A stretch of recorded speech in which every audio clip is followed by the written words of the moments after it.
17번 문제입니다. 지금부터는 토지정책에 관련된 문제를 풀겠습니다. 자, 17번. 부동산 시장의 직접 개입 수단은 무엇인가? 직접이냐 간접이냐 규제를 따질 때 가장 좋은 것은 간접을 먼저 기억하는 겁니다. 간접은 세 개가 있는데 금보세, 금융지원, 보조금, 그리고 세금은 간접이고, 그리고 LH를 통해서 하는 것들이 일반적으로 직접 개입인데, 그러면 공공토지비축은 직접이죠. 토지은행이라고도 하고요. 취득세는 간접, 그 다음에 부동산세 간접, 수용은 직접이죠. 그 다음에 개발부담금 이거 간접이고, 공영개발 직접, 그 다음에 공공임대주택 직접, 그 다음에 대부비율 간접. 그러면 직접 개입에 해당되는 게 4개다 이렇게 말할 수 있습니다. 그래서 17번의 정답은 2번입니다. 18번입니다. 틀린 것 1번. 토지시장의 실패에 대응하기 위해서 직간접 형태의 정책 수단이 활용되고 있다. 이거 맞는 거죠? 2번. 환지 방식은 초기에 막대한 토지 구입 비용이 들기 때문에 시행자가 재정 지출을 효과적으로 효율적으로 관리하기 어렵다 이렇게 했는데, 환지라는 것은 땅을 바꿔주는 개념이죠. 그렇기 때문에 초기에 돈이 들지 않습니다. 그래서 이거 틀린 거고, 만약에 초기에 구입 비용이 많이 드는 것은 매수 방식이 해당되는 거죠. 수용 방식. 그래서 2번은 틀린 지문. 3번. 공영개발은 주로 대규모 개발 사업에 이용되어 왔다. 맞습니다. 4번. 수용 방식의 문제점으로 토지 매입과 보상 과정에서 시행자와 주민의 갈등을 들 수 있다. 맞죠? 주는 사람은, 땅을 파는 사람은 이제 보상을 많이 받기를 바라고, 그 다음에 정부 입장에서는 보상을 적게 주기를 바라기 때문에 갈등이 들 수 있다. 맞습니다. 5번. 공공투자사업은 시장 기능에 맡길 경우 추진되기 어려운 도시계획 사업 등에 자주 이용된다. 맞는 말. 그래서 18번의 정답은 2번이 되겠습니다. 19번입니다. 토지은행. 토지은행이라는 것은 토지비축 제도라고도 하는데, 1번. 공공이 장래에 필요한 토지를 미리 확보하여 보유하는 제도, 이걸 토지은행이라고 하죠. 근데 그 장래에 필요한 땅을, 미개발 땅을 산다는 점에 의미가 있죠. 2번. 토지 선매를 통해서 장래 필요한 공공시설 용지를 적기에 저렴한 수준으로 공급할 수 있다. 이것도 맞는 지문. 1번도 맞는 지문, 2번도 맞는 지문. 3번. 개인 등에 의한 무질서하고 무계획적인 토지 개발을 막을 수 있어서 효과적인 도시계획 목표 달성에 기여할 수 있다. 맞는 말이죠. 국가가 땅을 갖고 있으면은 국가 계획에 따라서 땅을 활용할 수 있기 때문에 계획적인 토지 개발이 가능하다. 이렇게 해서 맞는 지문이 되겠습니다. 4번. 적절한 투기 방지 대책 없이 대량으로 토지를 매입할 경우 집가 상승을 유발할 수 있다. 맞습니다.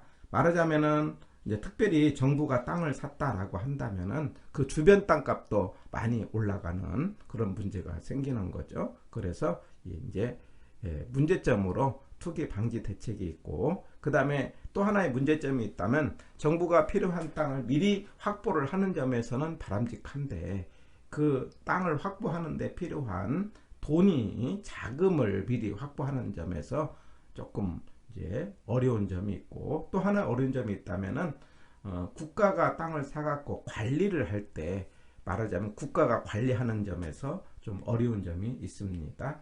4번이 맞는 지문. 5번. 토지 양도 의사 표시가 전제된다는 점에서 수용보다 사적 권리의 침해 정도가 크다. 수용하고 토지은행을 보면은, 토지은행은 서로 이제 의사표시로 이제 양도로 서로 이제 산다는 점에서는 사적 권리를 침해하는 정도가 수용이 더 크는 거죠. 강제로 뺏어가는 거니까. 그래서 5번이 틀린 지문. 19번의 정답은 5번이 되겠습니다. 20번이죠. 토지 이용. 1번 지역지구제는 토지 이용에 수반되는 부의 외부 효과를 제거하거나 완화. 네, 맞는 목적이죠. 네, 지역지구제 부의 외부 효과. 네, 2번 지역과 지구별로 건축물의 용도, 종류 및 규모 등을 제한하고 있다. 네, 맞는 지문. 3번 지구단위 계획, 그 다음에 일부에 대해서 미관을 개선, 그 다음에 기능을 증진, 그 다음에 양호한 환경, 이렇게 하면은 맞는 지문이에요. 예. 지구단위 계획이 공법의 용어인데 가끔 이렇게 개론에 등장을 합니다. 3번 국토계획 및 이용에 관한 법령상 도시는 뭡니까? 주상공록 이렇게 되어 있죠. 이것도 맞는 지문. 그 다음에 5번 국계법에서 용도 지역과 용도 지구는 중첩에서 지정할 수 없다, 있다, 있다. 예, 그래서 이게 틀린 거고 20번의 정답은 5번입니다. 20번 문제 같은 경우는 2차까지 공부를 하시는 분은 큰 문제가 되지 않은데 1차만 하시는 분은 약간 생소한 용어가 될 수가 있어요. 그때에 지구단위 계획이 우리 개론에서 가끔 등장을 하니까 용어 정리를 해 주시고요.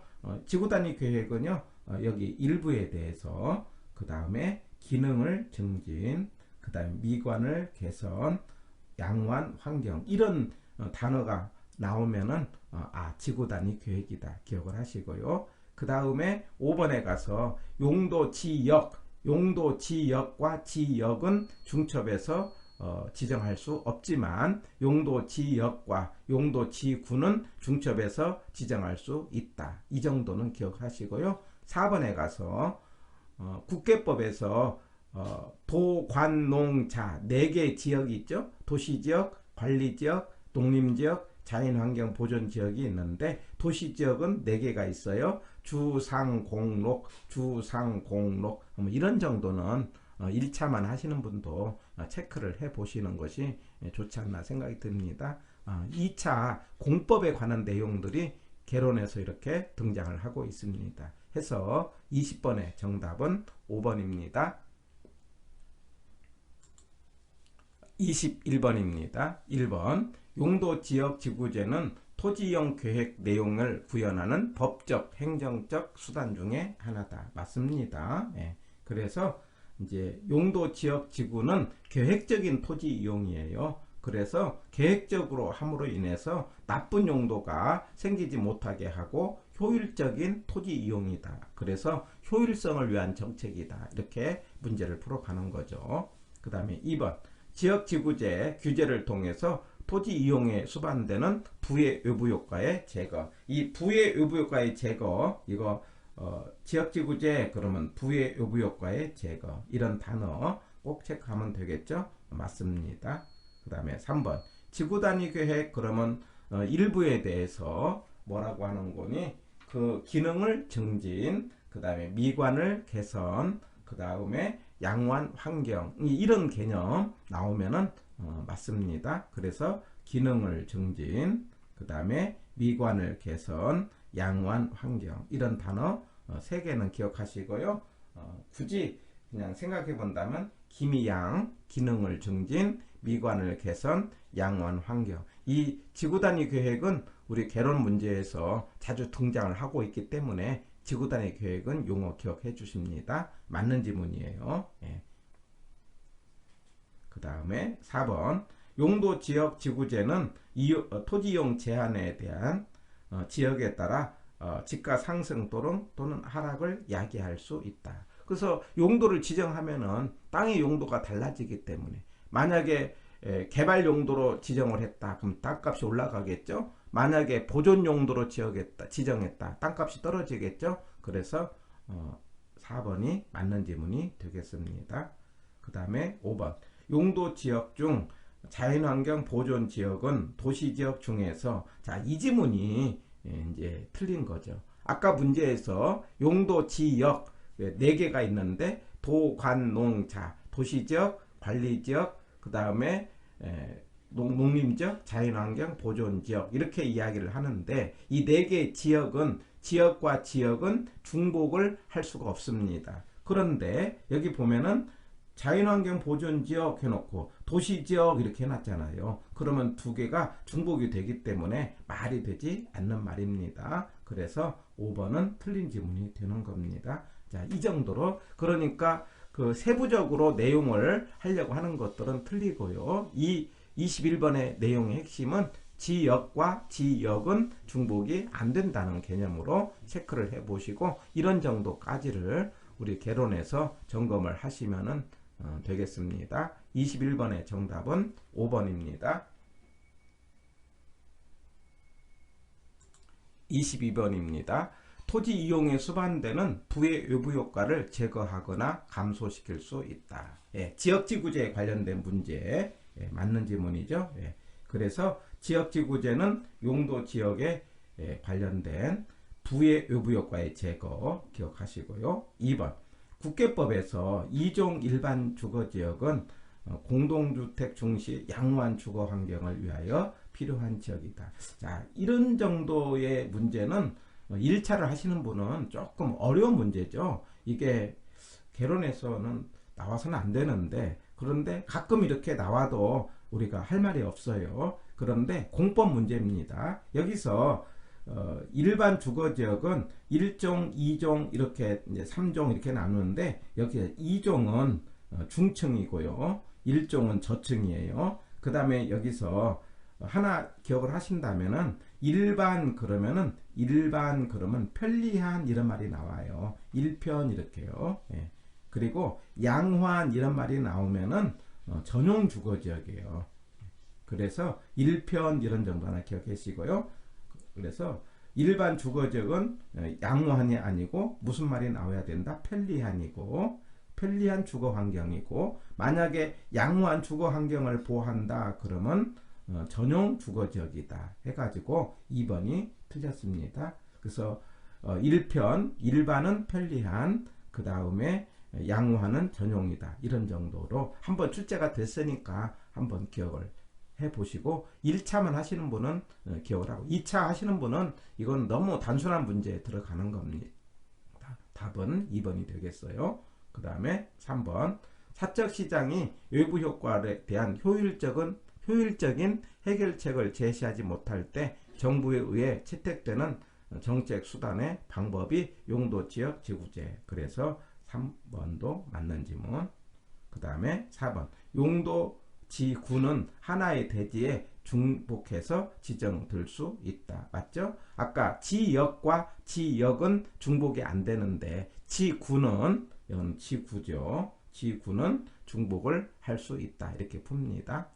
그 다음에 5번 국계법에서는 지역은 4개가 있다. 이 정도는 기억해 주세요. 도시지역, 그 다음에 관리지역, 그 다음에 농림지역, 자연환경 보존지역 이렇게 해서 우리가 도관농자 이렇게 4개의 지역으로 되어 있고 4개의 지역과 지역은 중복으로 지정이 안 되고 지역과 지구는 중복이 된다.